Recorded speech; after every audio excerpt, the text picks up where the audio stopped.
Welcome to the deep dive. Ever looked at a city skyline and thought, is that thing alive? It's a strange thought, right? Yeah. But that's exactly where Gideon Flux goes in his book, The Organism We Are. He calls it the attached theory. Yeah, and the core idea is pretty wild. He argues that, everything around us, houses, roads, maybe even this microphone isn't dead matter. Right, it's all part of one vast, interconnected living system. And we humans, we're essentially the blood cells keeping it all going. It's definitely framed as speculative fiction. Flux includes hypothetical stuff, made-up microbes, equations. Cupertinolia perpetua, things like that. It adds flavor, but the central theory is the focus. Exactly. So our mission here is to unpack this attached theory, see what it implies about, well, our connection to everything we build and live in. Okay, so the first hurdle is just getting your head around inanimate objects being, well, not inanimate. Oh, yeah, big hurdle. But Flux builds it up. He talks about how tools evolved, from simple sticks to complex machines, and how they shaped us just as much as we shaped them. And the organism civilization, it evolves so much faster than us biologically, mainly through knowledge, right? Like books literally creating worlds. Precisely. And his analogies are striking. A house isn't just wood and wires, it's like skin and arteries. A city becomes this giant, sprawling beast. It echoes Hobbes's Leviathan, that idea of the state as an artificial person. But Flux takes it way further. It's not just the state. It's everything.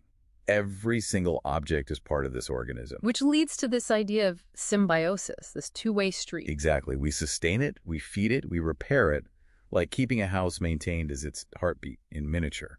And millions of us working keeps a city alive, functioning. And in return, it shelters us, supports us. We're like, as I said, the blood flowing through its veins.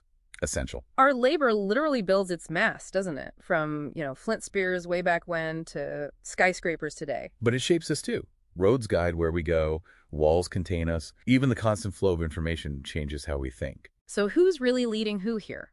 It's that age-old question, but with this weird biological twist. Yeah, and it makes you think about the sheer amount of energy we pour into it, this relentless feeding of the organism. We see it, don't we? Old abandoned cities crumble. But where we are, things don't just exist. They overgrow. Urban sprawl. Right. It's not decay anymore. It's almost uncontrolled growth in some places. You feel it sometimes, that sense of being overwhelmed by the sheer mass of the built environment. We saw massive shifts like Rome or the Industrial Revolution. Is there a point where this organism is satisfied, or does it just keep demanding more? That's a heavy question. Yeah. Flux sort of leaves hanging.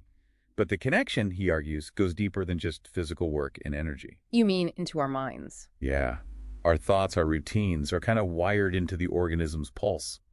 Think about your morning routine, getting up, commuting. It's all synced to the city's rhythm, isn't it? Traffic lights, work schedules, shop hours. Exactly.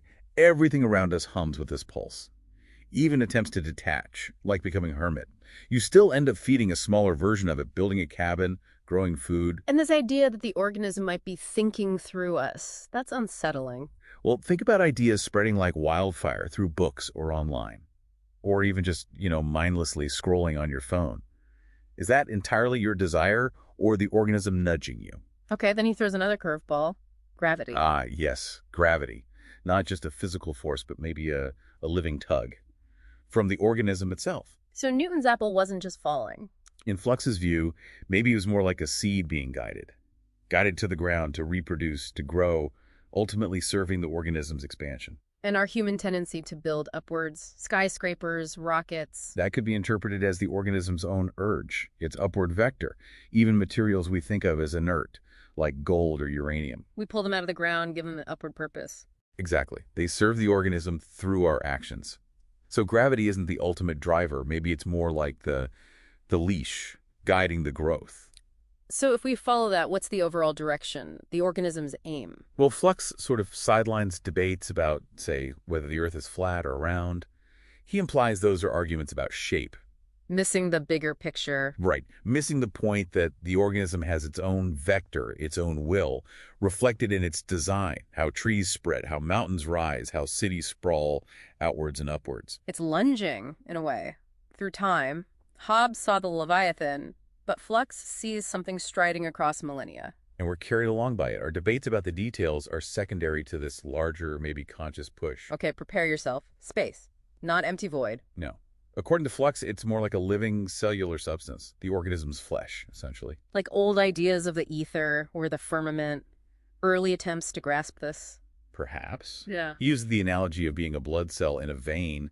Our perspective is limited. We see space, but maybe it's the organism's internal medium. So stars and planets moving, not just physics, but the organism flexing, signaling itself. It's a huge conceptual leap.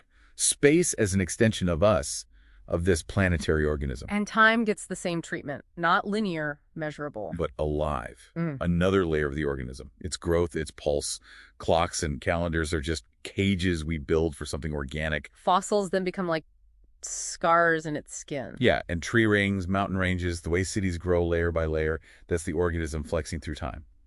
Our memories could even be the organism's memory replaying through us. The present is its active state, the past its bones. And the future, its hunger, its drive. Which brings us, finally, to death, not an end. But a shedding, like kids losing baby teeth or trees dropping leaves, a pulse in the cycle, we're just recycled back into the flow. Our ideas of heaven or nothingness or reincarnation just guesses at what's really happening. Yes, is about the turnover. For the organism, it isn't loss, it's just renewal. The system continues. Wow, okay. So, the thought to leave you with, if you entertain this attached theory, even just for a moment, how does it feel to think of yourself as potentially one cell within this vast living thing we call civilization, or maybe even the planet? What shifts in your perspective when you see the world that way? Definitely something to chew on. Thanks for taking this deep dive with us.